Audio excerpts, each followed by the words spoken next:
Konec januarja je v Kulturnem domu Cerknica v sklopu projekta Kino brez ovir potekala še ena projekcija animiranega družinskega filma z naslovom Na polno, prilagojena za gluhe, naglušne, slepe in slabovidne. Z zvočnim zapisom, slovenskimi podnapisi in tolmačenjem v slovenskem znakovnem jeziku so vsi imeli možnost enako uživati v filmu o 12-letnem dečku, ki skozi ljubezen do hrane in glasbe odkriva pomembnost sprejemanja samega sebe.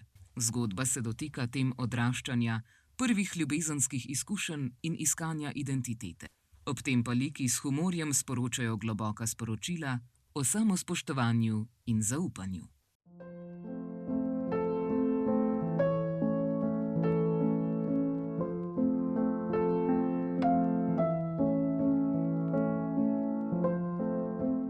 Že prej prebrala, tako da sem malo poznala vsebino. Všeč mi je to, ker je prekomerno težek fant in se s tem ukvarjajo, ker se mi zdi, da je tega kar veliko zdaj in da to zna biti težava za mladostnike v današnjem obdobju. Prišla sem gledati film s sinom. Se mi zdi, da danes damo zelo veliko na zunanjost, sploh zato, ker so tudi ta socialna omrežja, ki predvsem temeljijo na vizualnem izgledu, kako se pokažeš javnosti. Mi je pa zelo všeč, da je to dostopno tudi ljudem, ki slabše slišijo ali pa morda ne slišijo. In tudi všeč mi je, da je tudi za slepe pa slabovidne film prirejen. Zdi se mi, da bi moglo biti več tega.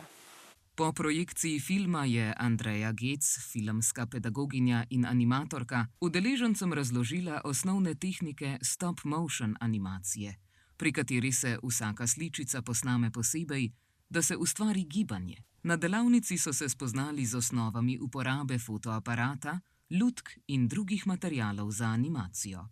Stop animacija je ena vrsta animacije, kjer se v bistvu uporablja fotoaparat in z pomočjo sličic in za vsako sličico naredimo en premik in na ta način dobimo gibanje. Zdaj lahko uporabljamo lutke, 3D lutke, kolaž lutke, lahko animiramo naravne materiale ali pa predmete.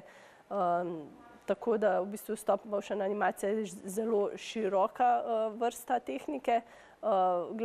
Glavno pa je, da uporabljamo fotoaparat in pač različne predmete.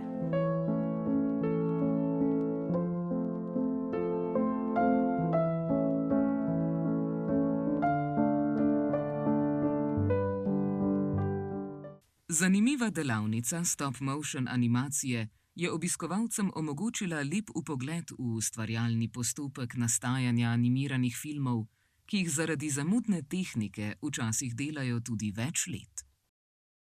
Ta delavnica, ker je bila krajša in takoj po projekciji, je bila predvsem mišljena temu, da se v bistvu predstavi, kako tak film nastaja.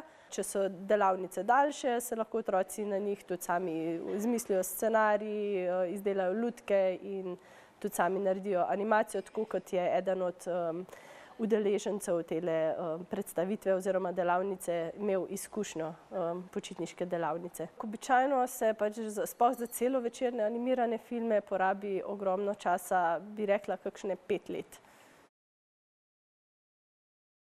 Dogodek v Kulturnem domu Cerknica je povezal umetnost in dostopnost ter obiskovalce obogatil z novimi izkušnjami in navdihom za ustvarjanje.